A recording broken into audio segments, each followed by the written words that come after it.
성경에서 말하는 하나님의 비밀에 관한 말씀을 드리고자 합니다. 세상에서는 이게 비밀이 많다 하는 것은 좀 부정적인 그런 의미가 있습니다. 비밀이 많다 하면 깨끗하다 하는 것보다는, 정당하다 하기보다는 뭔가 숨겨진 것이 많다 그렇게 생각할 수도 있습니다. 사실은 세상에 사는 사람들 중에서 비밀이 없는 사람은 하나도 없으리라고 생각을 합니다. 많은 사람들이 비밀을 가지고 있으면서 자기가 가지고 있는 이 비밀이 알려지지 않을 것이다 그렇게 생각하고 있는 사람들이 참 많이 있습니다. 그래서 비밀을 숨기고 이렇게 위선된 삶을 살아가고 있지만, 사실은 우리가 아는 것처럼 비밀이라는 것은 세상에 존재할 수 없는 것을 우리가 잘 압니다.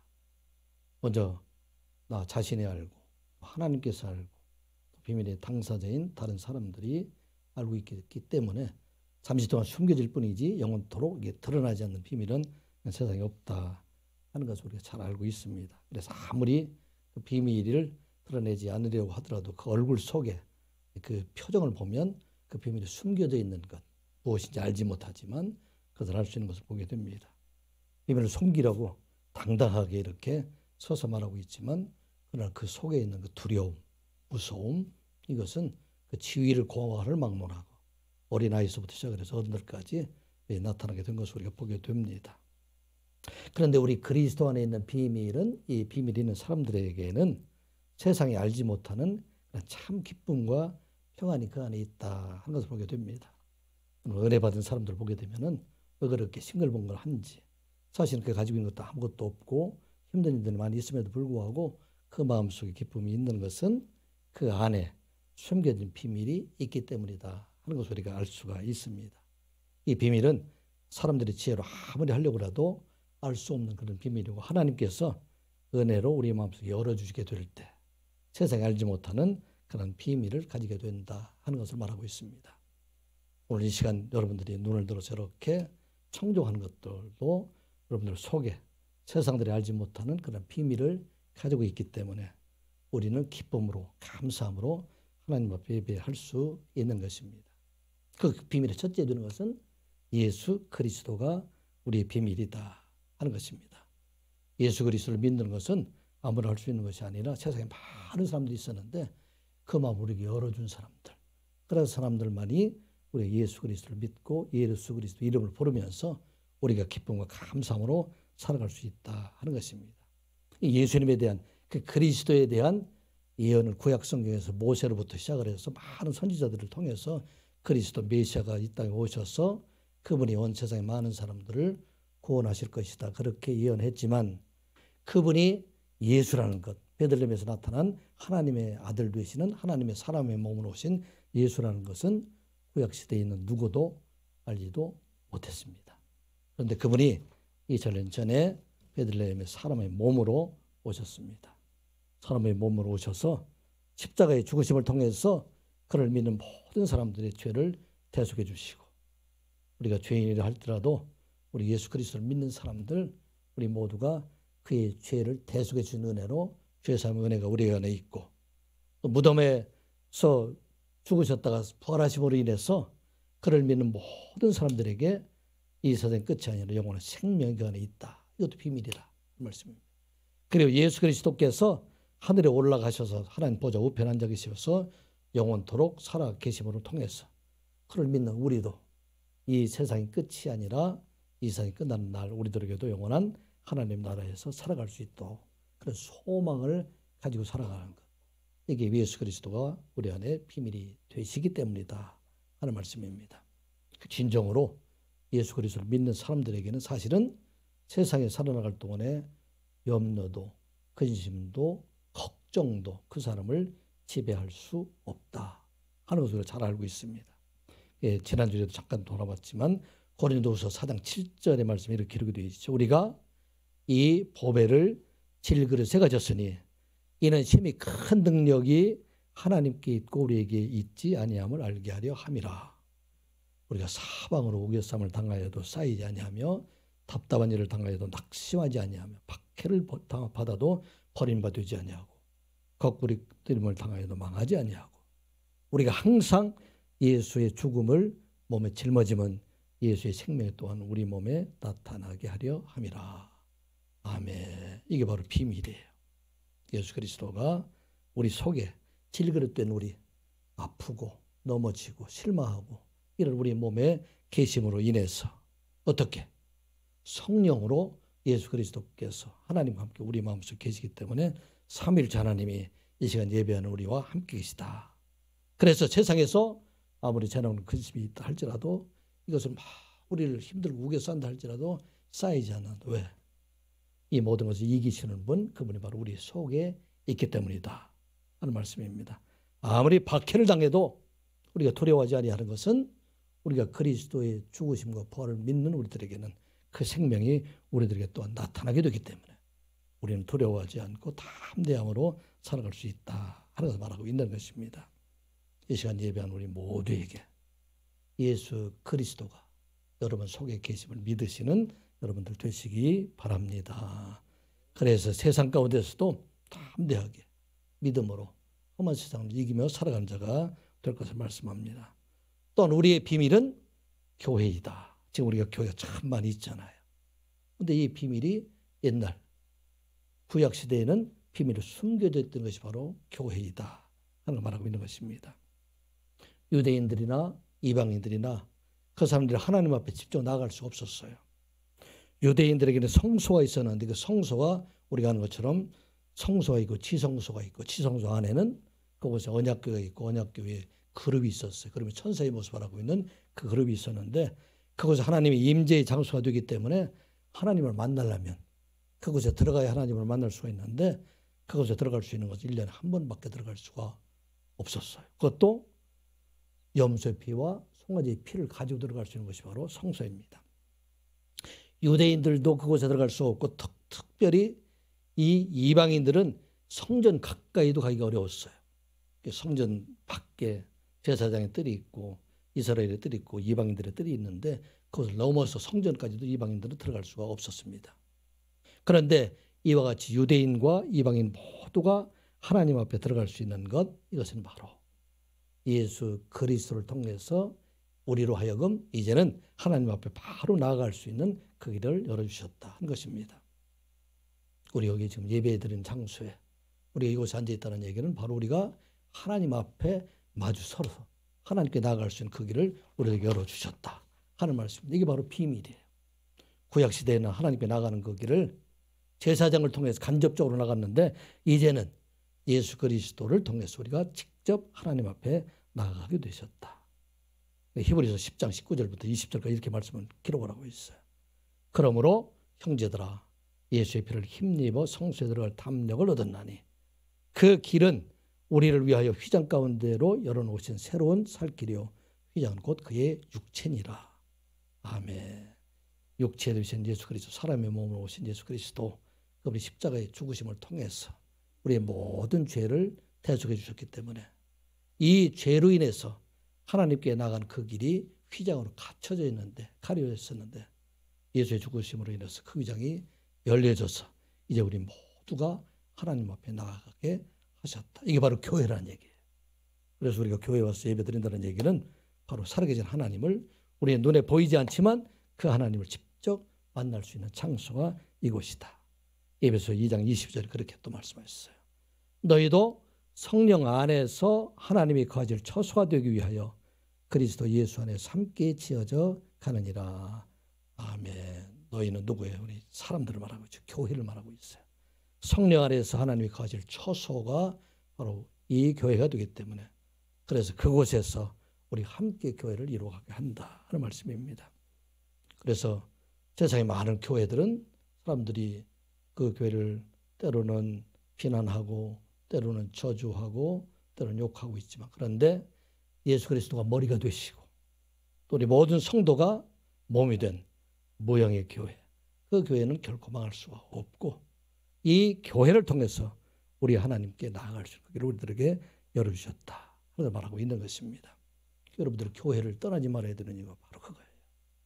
우리 하나님께 나아갈 수 있는 그 길, 혼자 우리가 나가는 것이 아니라 그의 성도를 통해서 우리 함께 교회를 통해서 하나님께 나아가고 찬양을 통해서 하나님께 영광을 돌리고 말씀을 통해서 하나님 말씀을 들을 수 있는 곳, 이것이 바로 교회이다 하나님의 비밀은 교회를 떠나지 아니하고 이 교회를 통해서 임하시는 하나님의 말씀을 듣는 여러분들 되시기 바랍니다. 그리고 그 말씀과 함께 임하시는 하나님의 축복 가운데 살아가는 저와 여러분들이 되시기 바랍니다. 오늘 이어지는 것은 또 하나의 비밀이에요. 어떤 비밀인가? 우리가 하나님의 성도로 부르심을 받은 것도 하나님의 은혜, 곧 하나님의 비밀이 되고 우리가 이 하나님 말씀을 전할 수 있도록 우리를 부르셔서 일꾼으로 부르신 것, 이것도 하나님의 비밀이다 하는 것을 말하고 있는 것입니다.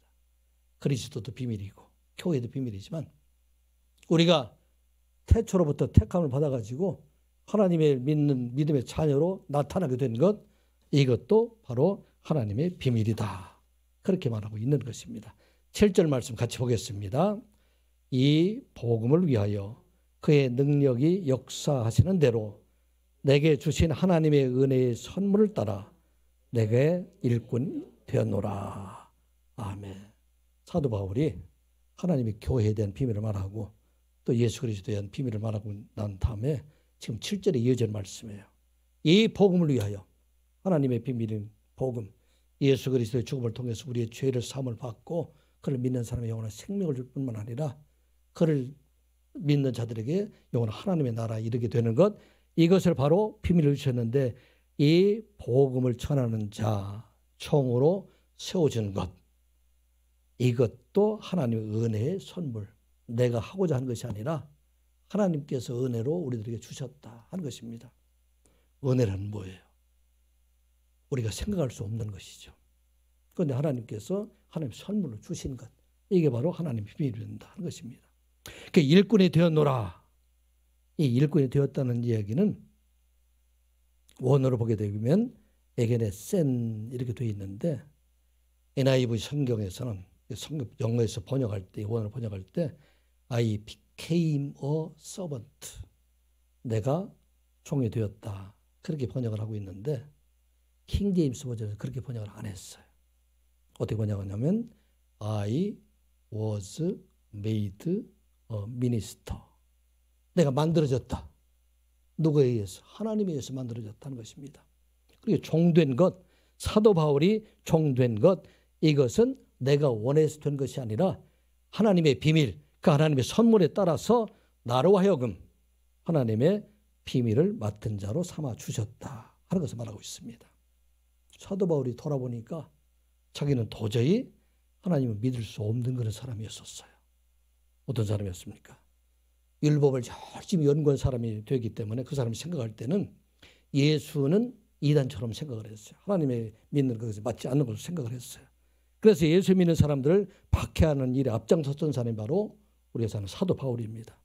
수데반의 순교를 당하게 될 때, 그때 사람들이 그 돌로 치게 될 때 그 옷을 벗어서 사도, 그 당시에는 사도가 아니라 사울이었었죠. 사울의 발 앞에 그 다 옷을 다 갖다 두었어요. 왜 그랬을까요?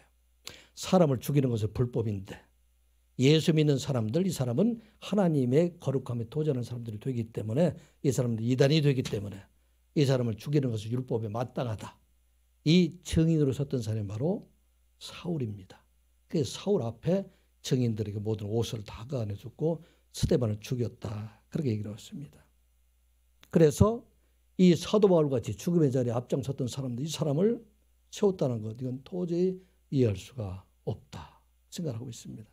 여기서 끝나지 않았죠. 다메섹에 있는 그리스도 믿는 사람들, 이 사람들 잡아서 그들도 똑같이 그들에게 끌어오기 위해서 위협과 살겨 등등해서 대제사장의 공문을 청해가지고 그것을 가지고 다메섹까지 갔던 사람이에요. 그런데 다메섹에 가는 도중에 그가 예수님을 만나게 됩니다. 빛 가운데 임하시는 그 속에 사울아 사울아 내가 어찌하여 나를 박해하느냐, 누구시니까? 나는 내가 박해하는 예수라. 그리고 다메섹에 들어가서 그가 소명을 받게 됩니다. 사도행전 9장 15절 이하의 말씀 보면 주께서 이르시되 가라, 이 사람은 내 이름을 이방인과 임금들과 이스라엘 자손들에게 전하기 위한 나의 택한 그릇이라. 그가 내 이름을 위하여 얼마나 고난을 받아야 할 것을 내가 그에게 보이리라 하시니, 하나님의 신비가 그 안에 있었다. 사도 바울같이 박해하는 일에 앞장섰던 사람, 이 사람이 어떻게 하나님을 전하는 자로 세울 수가 있을까? 이것은 도저히 사람의 생각과 사람의 어떤 이성적인 것으로 할 수 없는 그런 일이다. 그래서 말하고 있어요.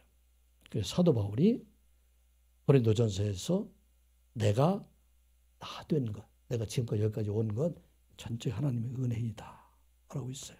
핍박하던 자리에서 어떻게 하나님을 전하는 자로 이렇게 세울 수가 있을까?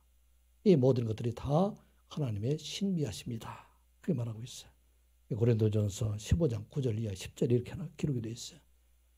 나는 사도 중에 가장 적은 자라. 나는 하나님의 교회를 박해하였으므로 사도라 칭함을 받기 감당하지 못할 자니라.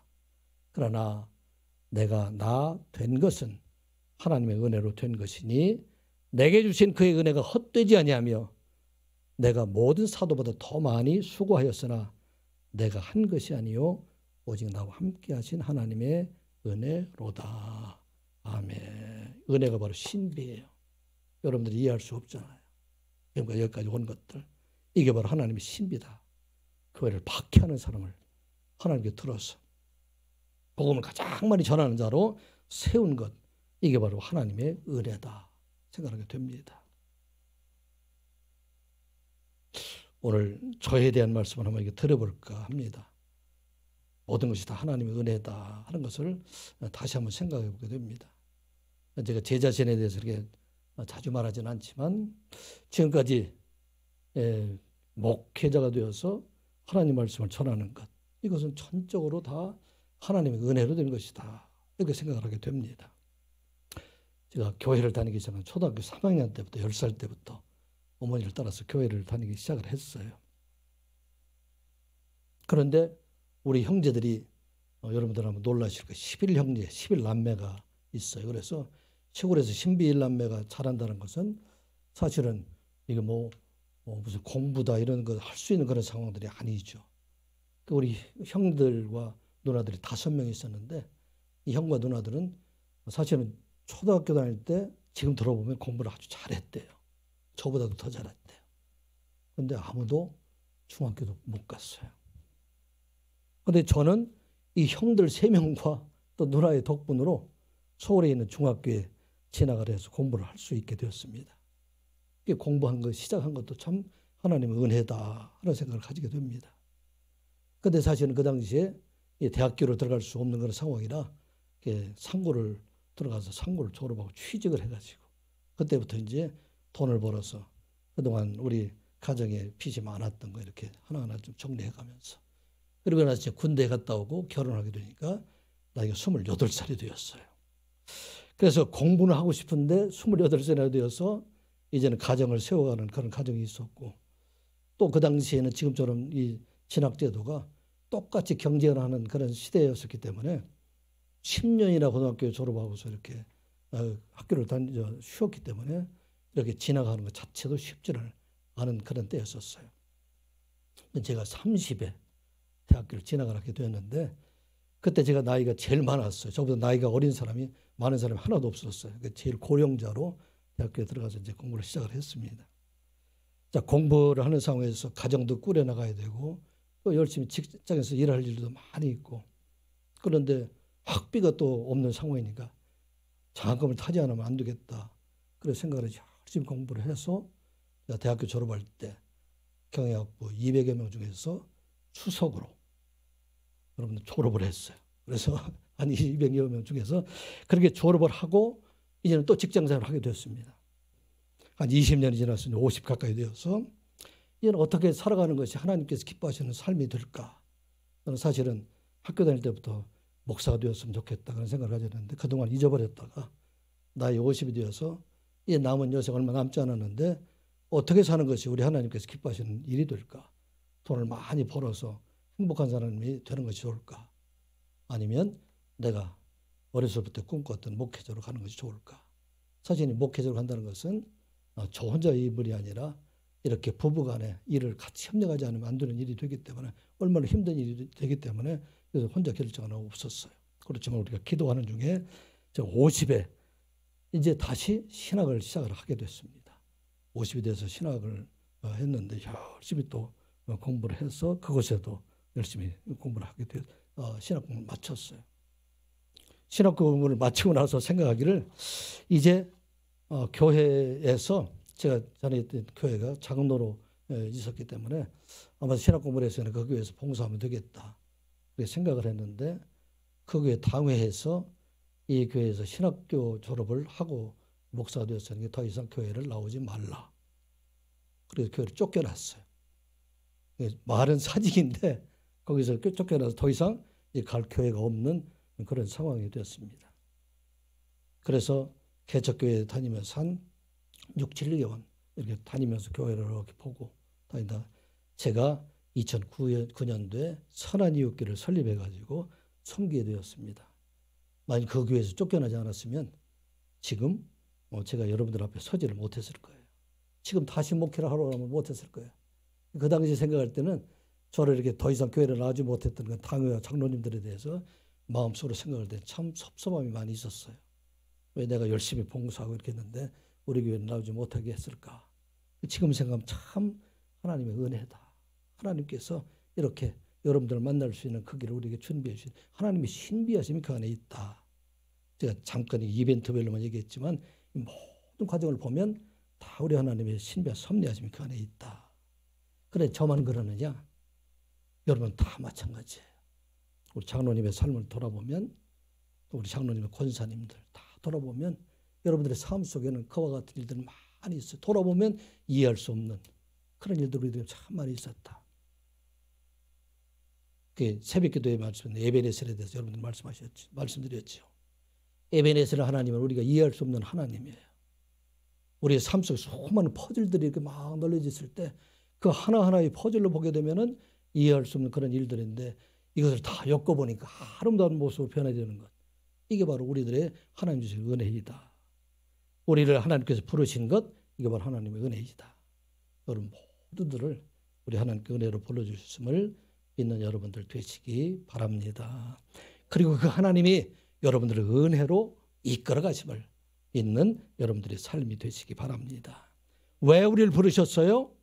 우리를 부르신 이유는 그리스도의 풍성함과 비밀의 경륜을 드러나게 하시기 위함이다. 그 말씀이 바로 8절과 9절의 말씀에 같이 보겠습니다. 모든 성도 중에 지극히 작은 자보다 더 작은 나에게 이 은혜를 주신 것은 측량할 수 없는 그리스도의 풍성함을 이방인에게 전하게 하시고 영원부터 만물을 창조하신 하나님 속에 감추어진 비밀의 경륜이 어떠한 것을 드러내게 하려 하심이라. 아멘. 사도 바울이 자기를 지금 고백하고 있어요. 내가 모든 성도들 중에서도 지극히 작은 자. 사도 바울에게 그 마음속에 진심을 했을까요? 아니면 의장된 겸손으로 이런 얘기를 했을까요? 진심으로 자기는 사도라고 얘기는 했지만 그런데 사도라도 칭할 수 없는 것은 그리스도를 박해했던 사람이에요. 교회를 박해하고 사람을 죽이는 일에 앞장섰던 그가 이제 그리스도를 복음을 전하게 할 수 있는 것, 이것은 내가 이해할 수 없는 그 하나님의 은혜이다. 나를 불러주신 것은 바로 이 측량할 수 없는 그리스도의 풍성함, 이것을 이방인에게 전하게 하시기 위함이다. 말하고 있는 것입니다. 그리스도의 풍성함은 무엇을 말하고 있어요? 그리스도 안에 생명이 있어요. 그리스도 안에 기쁨이 있어요. 그래서 믿는 하나님의 지혜가 있어요. 믿는 자들이 하나님의 놀라운 축복들이 있어요. 이 모든 것들이 다 그리스도를 통해서 이루어지고 있기 때문에 그 그리스도의 풍성함을 전하게 하시려고 나를 구원해 주셨다 말씀하고 있는 것입니다. 여러분들을 불러주신 이유가 바로 그런 이유라는 거예요. 여러분들 불러서 장로로 세워주고 권사로 세워주시고 청년으로 세워주고 일꾼으로 세워주는 것, 이것은 나를 하나님의 은혜로 불러주실 뿐만 아니라 이제 나 같은 사람을 구원해 주신 그 은혜를 통해서 이 땅에 있는 많은 사람들, 그 사람들에게 주의 복음을 전하게 하시기 위해서 하나님의 비밀인 모든 사람들을 구원받게 하는 모든 것들, 이것을 이루어가게 하시기 위해서 나를 불러주셨다 하는 말씀입니다. 이 모든 과정을 보면 내가 한 것이 아니라 우리 하나님께서 하신 것이다, 그렇게 말하고 있어요. 로마서 11장 33절에 이렇게 기록을 하고 있어요. 깊도다 하나님의 지혜와 지식의 풍성함이여 그의 판단은 헤아리지 못할 것이며 그의 길은 찾지 못할 것이로다. 아멘. 이와 같이 하나님의 비밀을 주신 하나님의 지혜와 깊이를 찾아갈 수 없다, 추적할 수 없다는 얘기입니다. 어떻게? 도저히 구원받을 수 없는 나 같은 사람들을 구원해 주시고 또 도저히 하나님께로 돌아올 것 같지 않은 그 사람을 구원해서 하나님의 백성으로 삼아주시고 구원을 이루어 가신 그 모든 것을 과정을 보게 되면 이것은 하나님의 놀라운 지혜와 하나님 놀라운 비밀이다. 그렇게 말하고 있는 것입니다. 지난주에도 잠시 제가 제 친구에 대해서 소개를 드렸었잖아요. 하나님을 알지 못했던 그가 이제는 하나님을 아는 자일 뿐만 아니라 하나님의 복음을 전하는 선교사가 되어서 멕시코 땅에서 아무도 알지 못하는 사람들 그곳에서 농장으로 자기의 삶을 이렇게 어떻게 반노예처럼 살아가고 있는 그들에게 하나님 복음을 전할 수 있게 만든 것 이게 바로 하나님의 놀라운 은혜가 그 안에 있다 라고 말하고 있습니다. 이 일이 누구를 통해서 이루어지느냐? 우리를 통해서 이루어진다 하는 말씀입니다. 여러분들이 하나님 말씀을 전하는 그 자가 오늘날 갑자기 주를 믿는 자가 되어서 그 사람들이 하나님의 이런 복음에 참여하는 자가 되고 그 사람이 변화되어서 사람의 말씀을 하나님 말씀을 전하는 자로 된 것 이것이 바로 하나님의 은혜이다 하는 말하고 있는 것입니다. 이게 하나님의 비밀의 경륜이다 하는 겁니다. 하나님의 비밀의 경륜 택하신 백성들을 반드시 구원해 주시는 것 이것이 바로 하나님께서 이루어 가시는 일들이다 하는 것을 말하고 있습니다. 그를 통해서 그가 박해를 받고 있지만 그런데 박해받는 그곳에서 하나님께 놀랍게 역사하시는 것을 사도 바울이 눈으로 목격을 하게 됩니다. 사도 바울이 그들을 진심으로 사랑하는 마음을 가서 복음을 전하게 될 때 많은 사람들이 처음에 그를 대적하잖아요. 그를 죽이려고 하고 그를 옥에 가두기도 하고 그를 매질하기도 하고 그런데 그 모든 과정을 통해서 사도 바울이 눈에 보니까 그 사람들이 뒤집어져가지고 이제는 하나님을 믿는 자로 변하게 되는 그 모습을 보면서 이게 바로 하나님의 놀라운 은혜이다 말하고 있습니다. 우리가 에베소 감옥에 대한 이야기는 잘 알죠. 바울과 실라가 지하 감옥에서 착고에 차여서 이제는 더 이상 아무것도 할 수 없는 그런 깊은 감옥에 있을 때 그가 고통 중에 일어나서 하나님을 찬양하고 하나님 앞에 기도하게 될 때 옥터가 움직이고 자기의 매였던 모든 것들이 다 풀어져나가게 되고 모든 죄수들이 다 그곳에서 풀려나게 되고 이 일로 인해서 죽으려고 하는 간수의 주의 복음을 전해서 그 온 가족이 그날 저녁에 세례를 받고 구원받게 되는 것. 어떻게 이거 사람의 어떤 지혜로 설명할 수 있는가. 이 사도 바울은 그것을 얘기하고 있어요. 하나님의 비밀의 경륜이 지금 이 일들을 통해서 나타나게 하고 있다 하는 것입니다. 그런데 그 비밀의 경륜이 오늘 우리를 통해서 나타나게 되신다 하는 것을 잊지 마시기 바랍니다. 여러분들이 간절한 마음으로 기도하게 될 때 이 일이 이루어질까? 그렇게 마음속에 의심하며 기도하는 것이라 할지라도 우리 하나님 비밀의 경륜을 이루어 가신 우리 하나님께서는 지금 우리가 알지 못하는 하나님의 은혜의 방법으로 여러분들이 미워하던 사람들, 대적하던 사람들을 편하게 해주시고 그들로 하여금 하나님 말씀을 믿는 자가 되게 하신다 하는 것을 말씀하고 있는 것입니다. 바로 우리를 부르심은 이와 같이 우리를 하나님의 은혜 가운데 부르시고 우리를 통해서 이 땅에 택하신 백성들, 그 백성들을 주께로 인도하시기 위한 하나님의 위대한 섭리하심이 여러분들에 있음을 우리가 기억하고 우리는 그 은혜에 감사할 뿐만 아니라 그 은혜를 전하는 자로 살아가는 저와 여러분들 되시기를 주님의 이름으로 축복합니다. 우리 교회를 세우신 것은 하나님의 비밀인 온 세상의 구원을 이루어가게 하시기 위함이다. 우리 교회를 왜 세웠는가? 이 교회를 통해서 하나님의 비밀인 그 구원의 경륜을 온 땅에 이루어가게 하시기 위함이다. 그런 말씀입니다. 혼자 이루어가는 것이 아니라 하나님께 머리 되시는 예수 그리스도 그 안에 우리 모든 성도가 그리스도 안에 하나가 되고 또 성령으로 예수 그리스도 하나님이 우리 교회에 함께 하심으로 말미암아 이 교회를 통해서 택하신 백성들 그 백성들을 구원하는 역사를 이루어가게 하신다 하는 말씀입니다. 이 교회는 세상에 나던 비밀이었지만 이제 하나님께서 드러나게 하셨다. 그 말씀 10절과 11절 말씀입니다. 10절과 11절 말씀 같이 보겠습니다. 이는 이제 교회로 말미암아 하늘에 있는 통치자들과 권세들에게 하나님의 각종 지혜를 알게 하려 하심이니 곧 영원부터 우리 주 그리스도 예수 안에서 예정하신 뜻대로 하신 것이라. 아멘. 교회로 말미암아 통치자들과 권세자들, 이런 사람들이 알기 원했지만 알지 못했던 하나님의 각종 지혜를 교회를 통해서 알게 하시기 위함이다 하는 말씀이에요. 이 말씀이 무슨 말씀일까요? 이 통치자와 권세자들에 대해서 해석할 때 하나님께서 창조하신 영적인 피조물들, 천사들이나 타락한 천사들뿐만 아니라 이 땅 위에 있는 모든 권세자들, 이 사람들이 교회를 통해서 하나님의 지혜를 알게 하신다 하는 말씀입니다. 이 말씀은 하늘에 있는 천사들이라 할지라도 이 교회를 통해서 이루어져 나갈 하나님의 지혜를 알기를 원했지만 알지 못하던 것, 이제는 교회를 통해서 나타나게 하셨다 하는 말씀입니다. 하나님이 창조하신 인간이 타락으로 인해서 죽게 될 때 모든 사람들이 그 유전으로, 죄의 유전으로 다 죽게 되었잖아요. 그런데 이 죽게 된 모든 사람들을 구원하시는 하나님의 신비하심이 하나님의 영원한 계획 속에 있었는데, 이 사실을 하늘에 있는 천사들도 알지 못했지만 이제 하나님의 비밀인 교회가 세상에 나타남으로 인해서 이 구원의 역사, 온 세상의 구원을 교회를 통해서 이루어가게 하셨다 하는 것을 말하고 있어요.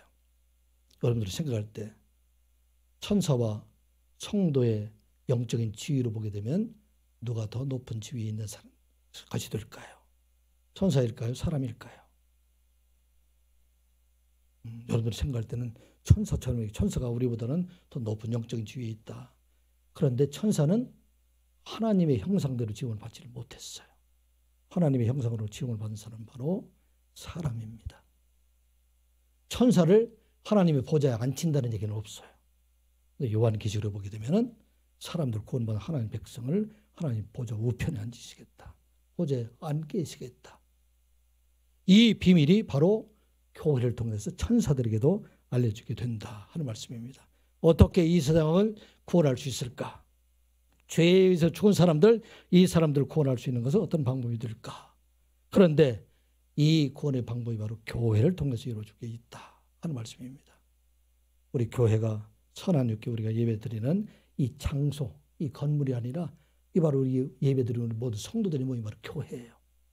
여기를 통해서 하나님의 신비하심, 이것을 드러나게 하셨다 하는 말씀입니다.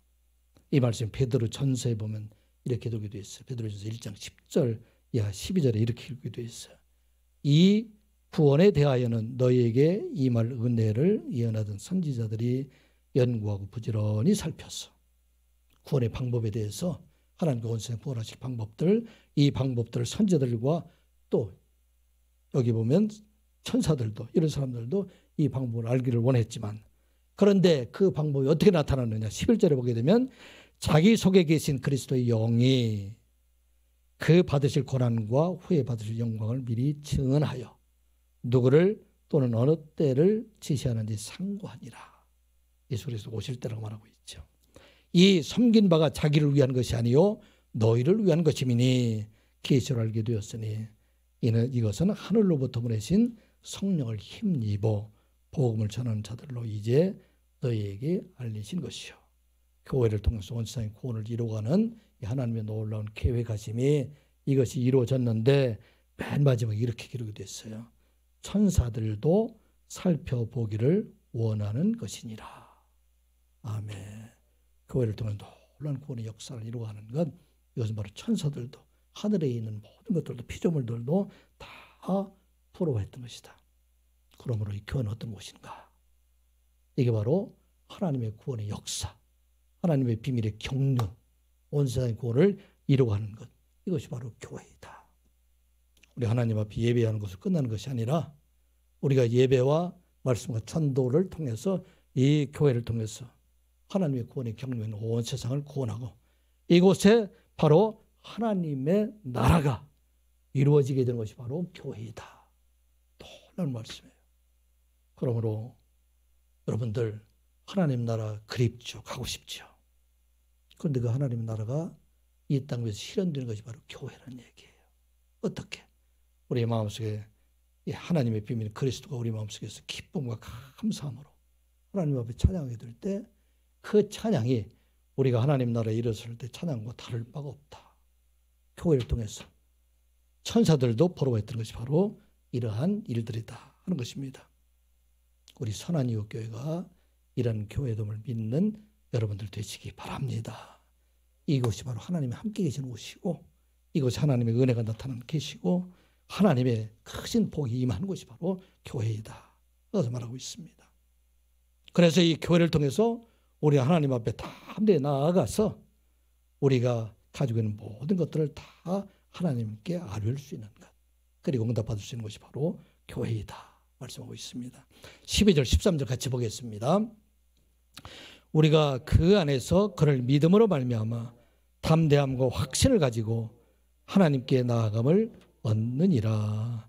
13절 그러므로 너에게 구하노니 너희를 위한 나의 여러 환난에 대하여 낙심하지 말라. 이는 너희의 영광이니라. 아멘. 사도 바울이 지금 말하고 있어요. 이 교회를 통해서 우리가 하나님 앞에 이제는 담대하게 나가서 하나님께 나의 모든 것을 다 아뢰 수 있게 하셨다 하는 것을 말씀하고 있는 것입니다. 하나님이 임재하는 곳 이것이 바로 교회가 되기 때문에 이 교회 안에서 우리가 하나님 앞에 담대하게 여기 담대하다 하는 얘기를 원어로 보게 되면 파르레시아 이렇게 기록을 하고 있어요.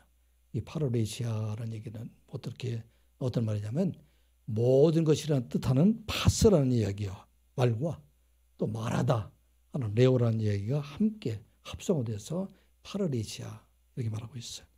이것은 이 교회를 통해서 나의 모든 걸 하나님 앞에 아낌없이 남김없이 다 말할 수 있는 것.